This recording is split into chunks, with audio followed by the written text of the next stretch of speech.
In the early 1900s, America was riding a wave of economic expansion.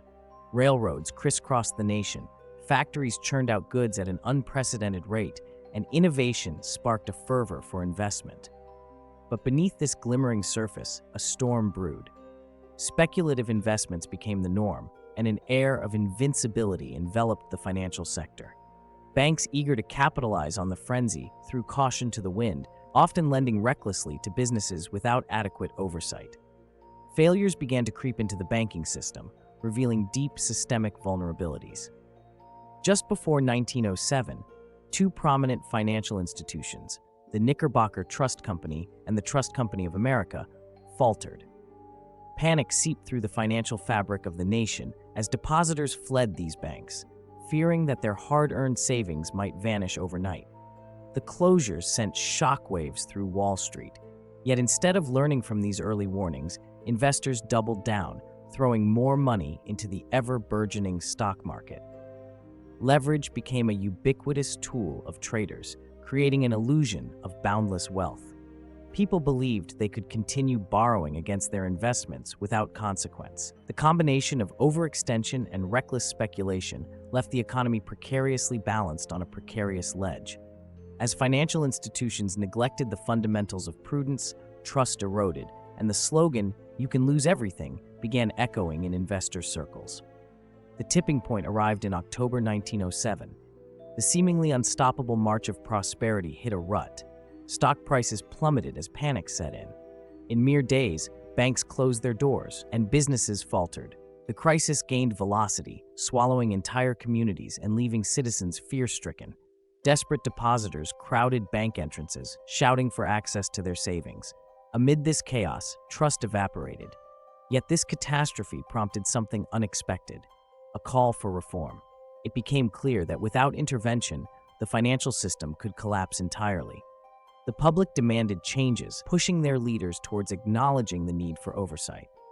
Regulators stood at a crossroads, teetering between maintaining the status quo and following a new path to secure future stability. However, the crux of the matter remained unresolved. Could the nation prevent another crisis, or would history repeat itself?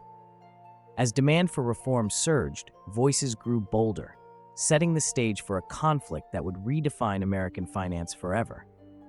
In the face of chaos, what would emerge? The birth of modern banking regulation, or an even greater betrayal of trust? In October 1907, the storm clouds of financial instability gathered ominously above Wall Street.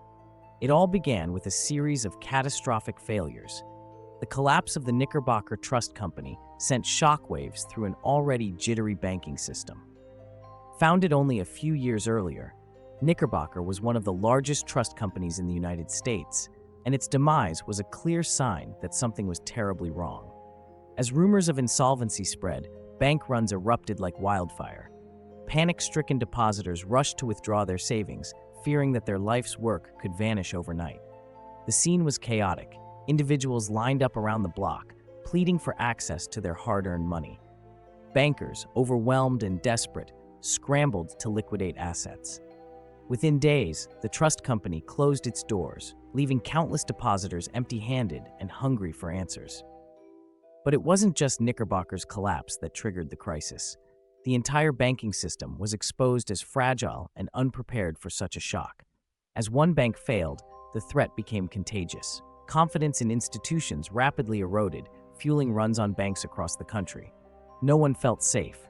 Not small depositors, not large investors, not even the banks themselves. Public dissatisfaction simmered, bubbling over into widespread anger at Wall Street's reckless practices.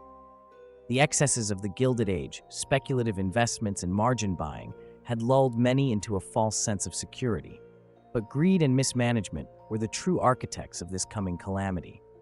A financial system built on fragile trust began to crumble, revealing a landscape riddled with unregulated practices and opaque dealings. Citizens started connecting the dots, realizing that the same institutions they had relied upon were now betraying them. As the crisis deepened, voices grew louder in the streets. People demanded accountability.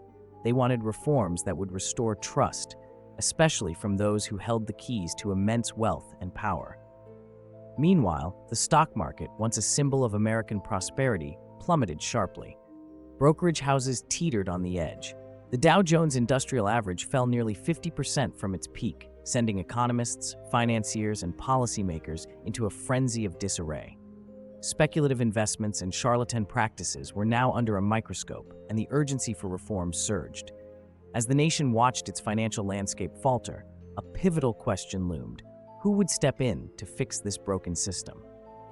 Unbeknownst to many, one man, a banking magnate with a plan, was quietly preparing the groundwork for a seismic transformation in America's financial regulation.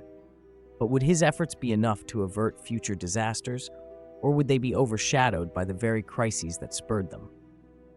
In the eye of the storm, chaos reigned. The federal government, paralyzed by its hands-off approach, initially hesitated to intervene.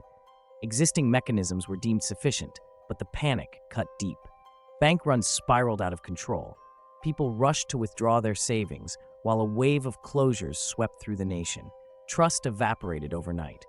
But one man emerged as an unlikely hero amid the financial wreckage: J.P. Morgan.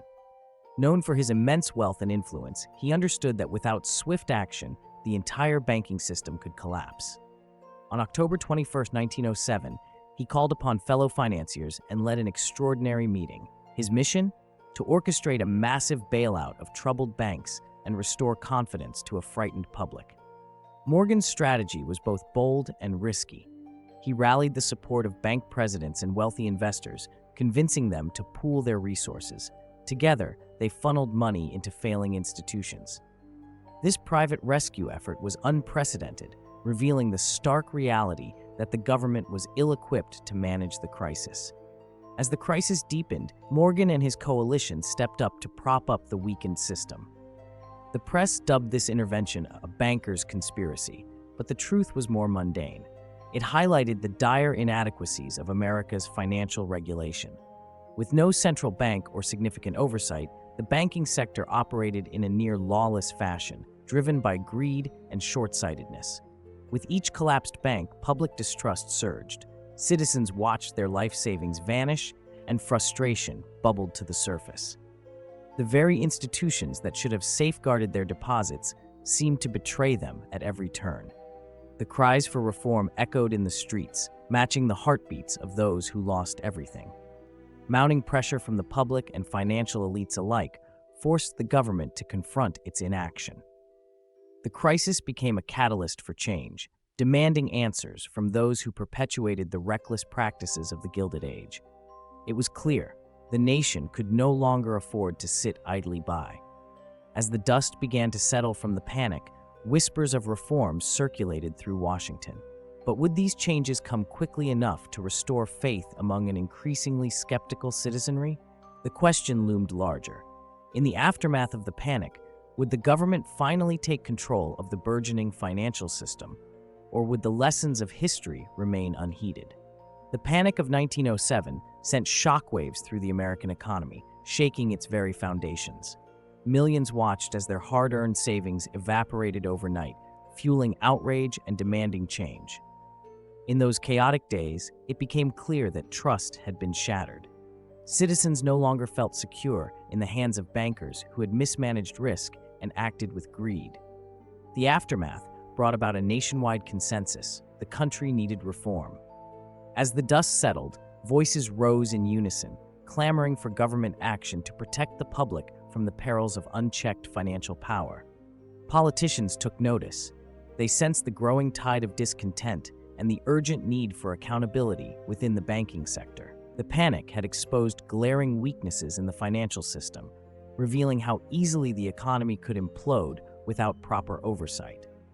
Fast forward to 1913. After years of intense debate and pressure fueled by the reckless events of the previous decade, Congress passed the Federal Reserve Act.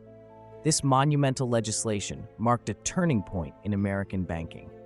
For the first time, the United States established a central banking system designed to stabilize the economy and prevent future crises like the one witnessed in 1907. The Federal Reserve would act as a financial safety net, controlling the money supply and serving as a lender of last resort. But the implications of the panic reached far beyond just the founding of the Federal Reserve. It redefined the relationship between the government and financial institutions, forging a new era of regulation that would shape the economic landscape for decades to come. No longer would banks operate in the shadows, free from scrutiny. The government was stepping in, determined to restore public confidence. As public and private interests converged, the battle over financial regulation was just beginning. The horrors of the panic ignited discussions on everything from bank solvency to stock market oversight. Lawmakers debated fiercely over the best measures to safeguard the economy against future turmoil. The stakes were high. Failure to act would risk a repetition of past calamities, and the cries from the streets would only grow louder. Yet as reform measures began to take shape, an unsettling question loomed. Would these new regulations truly be enough to protect the American public from the greed that had led to such despair? Or was another crisis just around the corner, waiting to expose the fragility of the banking system once again? The answer would set the stage for future battles in the ongoing saga of American finance. The Panic of 1907 cast a long shadow over America's financial landscape. Out of chaos came revelation. The rampant greed and reckless speculation that fueled the crisis served as a wake-up call. In short order, the need for regulatory oversight in banking became glaringly apparent. No longer could the fortunes of everyday citizens hang in the balance of self-serving whims from bankers and financiers. Congress responded decisively. The Federal Reserve Act of 1913 emerged from the ashes of despair, birthing a central banking system designed to inject stability into a volatile economy. This pivotal moment shifted the focus from unchecked speculation to steadfast stability, directing national efforts towards safeguarding savings and fostering public trust. Yet, the debates continued. Would these new measures be enough? Would the Federal Reserve, with its complex mechanics, truly shield Americans from the very greed that led to the panic? As proponents clamored for progress, skeptics warned that history has a tendency to repeat itself when lessons go unheeded. Fast forward to today, and the legacy of 1907 still pulses through our financial systems. Unlike a mere relic, it stands as a continuous reminder of the fragility within our economic frameworks. Each subsequent crisis, from the Great Depression to the 2008 financial meltdown, reiterates how quickly trust can evaporate and how pivotal regulatory oversight is in preventing widespread panic. As modern banking institutions evolve, so too does the language of regulation. New technologies like cryptocurrency and online banking introduce fresh complexities, challenging long-held norms. The question now looms larger than ever. In an era marked by rapid advancement and digital transactions, can our existing frameworks adequately protect citizens from the consequences of unchecked ambition? The history of the Panic of 1907 is not just a lesson in failure. It is an ongoing narrative about trust, governance, and the delicate balance of power in finance. The discussion continues as regulators grapple with emerging risks and financial innovations. What measures will be necessary to navigate the next inevitable upheaval? As markets grow more interconnected and risks multiply, one thing is certain: the echoes of the past remain relevant today. What critical decisions will the next generation of financial leaders make to ensure they do not fall victim to the same pitfalls that once jeopardized the entire nation?